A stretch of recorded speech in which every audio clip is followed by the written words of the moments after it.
രാവിലെ കൂട്ടാൻ വെക്കുന്നത് കോവയ്ക്ക മെഴുക്കുവരട്ടി വെക്കുന്നുണ്ട്. അപ്പം ഞാൻ പാൻ വെച്ച് അതിലേക്ക് വെളിച്ചെണ്ണ ഒഴിച്ച് അതിലേക്ക് കുറച്ച് മുളക് പൊടി ഇട്ടിട്ട് ഒരു സവാള ഇട്ടൊന്ന് വഴറ്റുന്നുണ്ട്.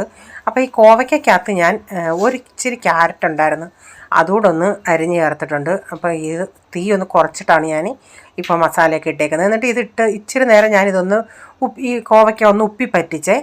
എന്നിട്ടാണ് ഞാൻ ഇതിലേക്ക് ഉപ്പി പറ്റിച്ചെന്ന് പറഞ്ഞാൽ ഇച്ചിരി സ്വല്പം വെള്ളം ഒഴിച്ച് ഉപ്പ് ഇട്ട് കുറച്ചൊന്ന് വേവിച്ച് അതിന് ശേഷം ഞാൻ ഇതിലിട്ട് ഇനി ഇങ്ങനെ തുറന്നിട്ടിട്ട് ഇടയ്ക്കിടയ്ക്കൊന്ന് ഇളക്കി കൊടുത്താൽ മതി. അപ്പോൾ ഒരു മീഡിയം ഫ്ലെയിമിൽ ഇട്ട് കൊടുത്താൽ മതി. നമ്മുടെ കോവയ്ക്ക അപ്പോഴത്തേക്കിനും മെഴുക്കുവരട്ടിയൊക്കെ റെഡിയായി കിട്ടും. ഇതിലേക്ക് ഞാനൊരു 1/4 ടീസ്പൂണോളം ഗരം മസാലയും കൂടെ ചേർത്തിട്ടുണ്ട്. എന്നിട്ട് ഇന്നലത്തെ ഇച്ചിരി അയലക്കറി ഉണ്ട്, ഒരു കുഞ്ഞ് അയലയായിരുന്നു. അപ്പം മുഴുവനെ അതിട്ട് കറി വെച്ച് അതിന്നിപ്പോൾ ഒന്ന് തിളപ്പിച്ച് വെക്കുന്നുണ്ട്. അതിനുശേഷം പിന്നെ തോരൻ വെക്കുന്നത് പയർ തോരനാണ്.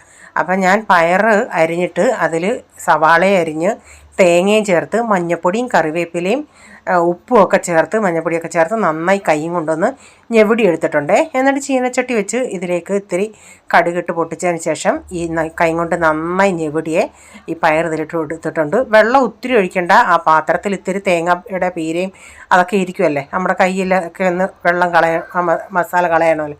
അതിന് വേണ്ടി ഒരു ഇച്ചിരിയും വെള്ളം 1-2 ടേബിൾ സ്പൂൺ വെള്ളം ഒഴിച്ചിട്ട് അത് അടച്ച് വെച്ച് വേവിക്കാം. ഒരു മീഡിയം ഫ്ലെയിമിൽ വെച്ച് വേവിച്ചാൽ മതി. ഇടയ്ക്കിടയ്ക്ക് ഇളക്കി കൊടുത്താൽ മതി. പിന്നെ നമ്മുടെ തോരനും അപ്പോഴത്തേനൊക്കെ റെഡിയായി കിട്ടും. പിന്നെ കുറച്ച് പാത്രങ്ങൾ കഴുകാണ്ടായിരുന്നു, അതെല്ലാം ഒന്ന് കഴുകിയെടുക്കട്ടെ. എപ്പോഴും നമുക്ക് പാത്രങ്ങൾ കാണുമല്ലോ കഴുകാൻ. അപ്പോൾ ഇച്ചിരി ഞാൻ അടച്ച് വെച്ചേക്കുമായിരുന്നു നമ്മുടെ പയർ തോരൻ. അതിപ്പം ഇവിടെ റെഡി ആയിട്ടുണ്ട്. അപ്പോൾ ഉച്ചയ്ക്ക് ഇന്നലത്തെ ഇത്തിരി സാമ്പാറൊക്കെ ഉണ്ട്. അപ്പോൾ ഉച്ചക്കത്തെ ഊണിന് ചോറ്, ഒരു ചപ്പാത്തി എടുത്തിട്ടുണ്ട്, സാമ്പാർ, പിന്നെ നമ്മുടെ കോവയ്ക്ക മെഴുക്ക് പുരട്ടി, പയർ തോരൻ.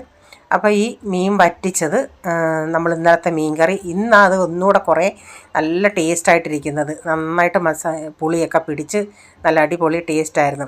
അപ്പം വൈകുന്നേരം ആയണേ പിള്ളേർക്ക് വിശക്കുന്നെന്ന് പറഞ്ഞ് അപ്പം പിള്ളേരിന്ന് 2 പേരും ഇവിടെ ഉണ്ടായിരുന്നല്ലേ. അപ്പം വെളിയിൽ പോയി സമോസ വാങ്ങിച്ചുകൊണ്ട് വന്ന് അപ്പം സമോസയും ചായയും കൂടെ കുടിച്ചു. അപ്പോൾ നിങ്ങൾക്ക് ഈ വീഡിയോയുടെ ഫുള്ളായിട്ടുള്ള വീഡിയോ കാണണമെങ്കിൽ ഞാൻ വ്ലോഗിൽ ഇട്ടിട്ടുണ്ടേ.